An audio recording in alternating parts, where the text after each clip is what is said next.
On a un colis qui vient tout droit du Japon. Alors, ça s'ouvre par où? Faut ouvrir par là.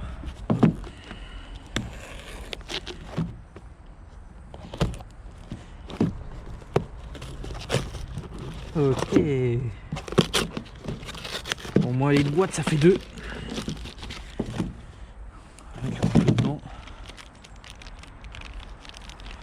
Logo de Mazda RX-7 d'origine.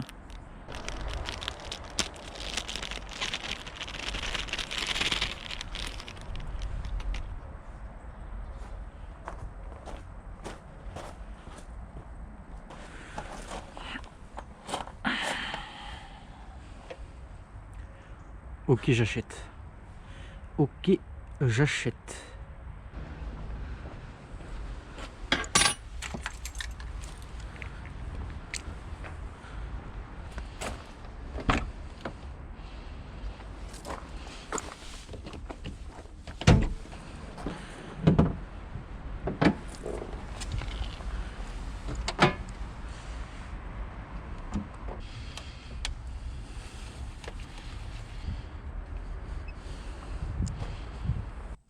Bon, tout fonctionne. J'ai mis la batterie. Les feux marchent, sauf le droit qui est cassé. La sono, enfin les enceintes. Le poste radio cassette fonctionne avec Bluetooth. Si ça c'est pas beau, 1987, c'est beau. La clim fonctionne, l'ordinateur de bord fonctionne, l'antenne fonctionne, ça c'est beau. Les warnings fonctionnent, les clignotants fonctionnent. Le feu avant marche pas, faut que je regarde. Ça, attention. C'est beau, c'est beau. Alors, qu'est-ce qu'il y a? Hors caméra, j'ai débloqué l'embrayage. Parce que l'embrayage était salement bloqué. Le récepteur d'embrayage était complètement grippé. Donc j'ai démonté le récepteur d'embrayage. On a mis avec mon père, parce que du coup je l'ai fait avec mon père. On a mis de quoi le dégripper. On a utilisé un étau parce qu'il était complètement foutu. On a fait 3 purges d'embrayage parce qu'il ne voulait pas refonctionner. Et comme par magie, il est revenu. Donc j'ai enfin un embrayage qui fonctionne. Pas besoin de racheter un récepteur d'embrayage RX-7. Qu'est-ce qu'il y a eu d'autre? Ah oui, du coup, on a de la batterie, on a de la compression. On a du coup l'embrayage est rétabli. On a tout ce qu'il faut. Alors, petit problème. Ça, l'alarme. Elle nous fait de la merde à mort. Le truc, c'est que j'ai regardé plein de solutions.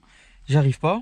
J'ai trouvé, sur un forum datant de 2011, un mec sur une S14 qui avait à peu près le même problème avec une alarme de ce type. Il se trouve que quand ça fait quelques temps que ta batterie n'a pas été rechargée, ou que ta batterie a lâché, ou qu'il n'y a pas eu de batterie tout court dans la voiture, cette merde d'alarme, elle se désynchronise de la voiture, et du coup, avec cette petite télécommande, tu ne peux plus rien faire. Elle ne fonctionne plus. Et ben, elle est reliée au circuit d'allumage. Et normalement, de ce que j'ai lu sur le forum, elle est reliée aussi au circuit de la pompe essence, de la pompe à essence. Quand j'essaye de démarrer, tout fonctionne, la compression est présente, mais il n'y a pas d'étincelle. Même en changeant les bougies, il n'y a pas d'étincelle. Donc, pour moi, c'est de la faute de ce petit truc là, de merde. Et, on n'entend pas la pompe à essence tourner, donc j'imagine qu'elle est bien reliée à la pompe à essence. Donc, il va falloir que je cherche, que je fouille dans le faisceau électrique de la voiture, que je le débranche, que je le supprime, que ça dégage. Comme ça, on peut enfin démarrer. Parce que là, pour l'instant, tout ce qu'on peut faire... Ah oui, bien évidemment, si j'essaye de la démarrer, elle va gueuler. Et là, tout ce qu'on peut faire pour l'instant, c'est juste tourner dans le vent. Déjà, la batterie fonctionne. Et attention. Ah oui, aussi. Voilà. Le feu se lève et j'ai le rétroéclairage. À ce qui paraît, tous les voyants tableau de bord, c'est à cause de ça. Vu qu'en fait, elle a désynchronisé totalement la voiture du calculateur. Voilà. Elle se met à biper. Donc, quand je démarre...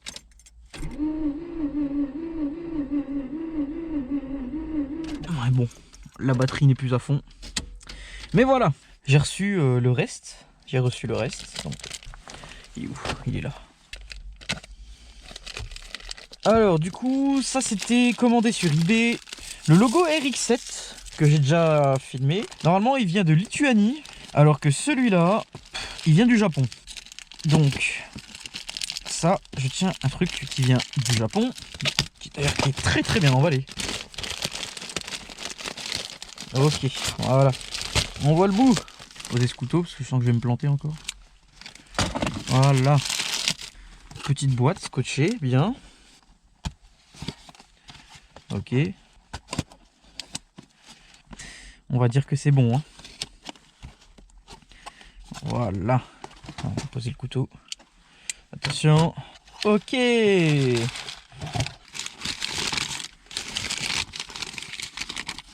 Moins japonais, ça c'est japonais. Hein. Il y a une date dessus 2022. Donc ça c'est le journal de l'année dernière au Japon. Ok, bon. Bah du coup, ça correspond bien. Mazda. On va regarder si c'est bon.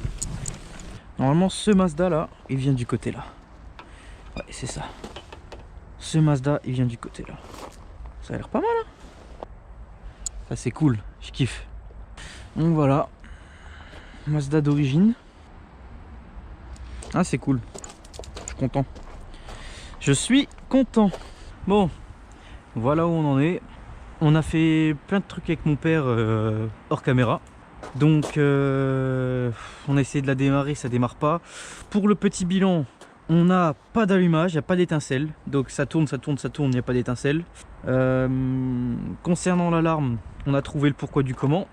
Alors, elle ne pouvait que pas marcher puisque le boîtier de l'alarme a complètement fondu. Je sais pas si vous arrivez bien à voir, mais il a complètement fondu. Et à l'intérieur, c'est pas mieux de toute façon. Donc bon, ça dégage. On a réussi à remonter, la piste des fils de l'alarme. Donc déjà, le bouton qui était là, il n'est pas d'origine. Enfin, le bouton est d'origine, mais les branchements ne sont pas d'origine. Et derrière, il y a un des fils rouges qui part en émane. Donc, normalement, derrière le poste radio, il doit y avoir quelque chose, un boîtier, un coupe-circuit, n'importe quoi. Et on doit savoir c'est quoi. Mais pour l'instant, on peut pas démonter le poste radio. Tout simplement parce que on n'a pas les outils en fait pour le démonter. Vous savez, ces deux petits picots là. Et ça, je les ai pas. Sous la moquette, on a ce câble. Ce câble qui est relié à l'alarme, mais qui est également relié, si on suit le chemin qu'on a, bien sûr, le chemin qu'on a suivi, qui est relié derrière, c'est le câble de l'antenne. Ensuite, qu'est-ce qu'on a d'autre? Si, j'ai enfin réglé la serrure du coffre, donc c'est bon, le coffre se ferme nickel. Cette serrure est faite. Et maintenant, je m'attelle à la pompe à essence, tout simplement parce que on n'a pas d'étincelle et pas d'essence qui arrive. Donc je veux au moins voir la gueule de la pompe à essence et surtout la gueule du réservoir, en sachant que la voiture n'a pas roulé depuis 1998. Je pense que c'est amplement mérité.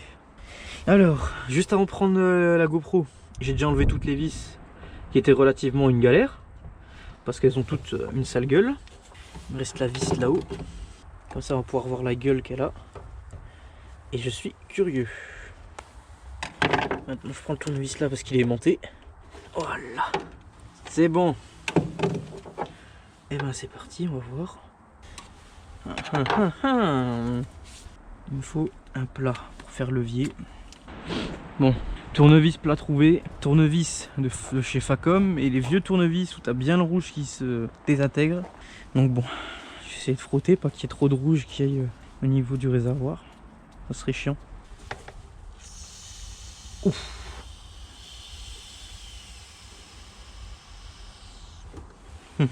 D'accord. Déjà, ça pue la vieille essence.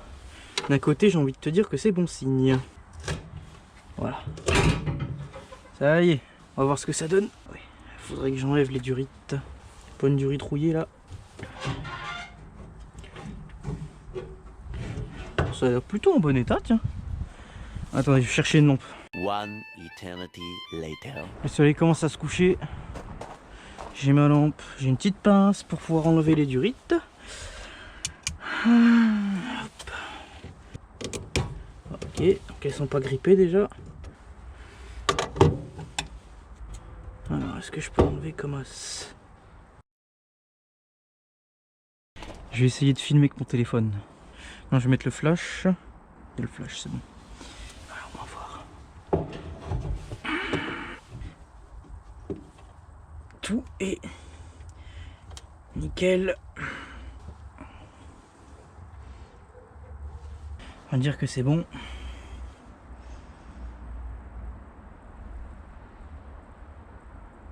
Je sais pas si dans le fond c'est de la rouille.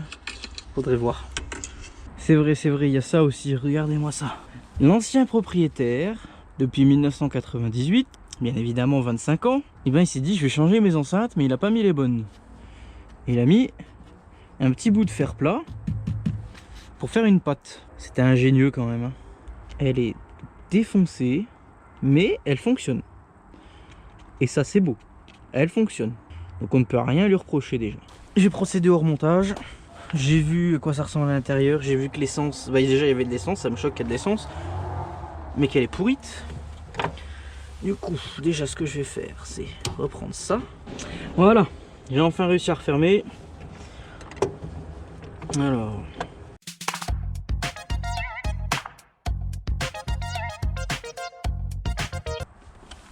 Voilà. C'est fait, c'est fermé. Alors. Je te fais nettoyer mon embout. Voilà. Alors, ça dégage, ça dégage. Ah non, ça dégage pas. Je vais remettre l'arrière. On reprend ça. Voilà. Voilà. Aussi simple que ça. Voilà. Ça sert à rien de forcer plus. Maintenant, on va remettre le fond de coffre. Alors, ensuite, c'est la moquette. Ça vient là. Ok. Ça vient par au-dessus. Voilà. Ça vient là. On prend la moquette. Comme ça. Voilà. Et voilà. Ça, je le tire. Hop. Ça, je le tire aussi. Le coffre est rangé. Alors, je pense que le monsieur a déjà pété un pare-brise. Donc, c'est pas son premier essai. Ça fait ça. Et ça y ressemble. Donc, le monsieur avait déjà pété un pare-brise. Le mec est bon. Tiens, j'ai une baguette là. Je savais pas que j'ai une baguette. Et ça, c'est l'autre côté qui est pété. Oui, c'est juste ça qui est pété, mais ça se refait. Je suis content. Fermé. Fermé. J'ai enfin un coffre qui ferme. Les clés, je crois qu'elles sont dedans. Je vais les enlever.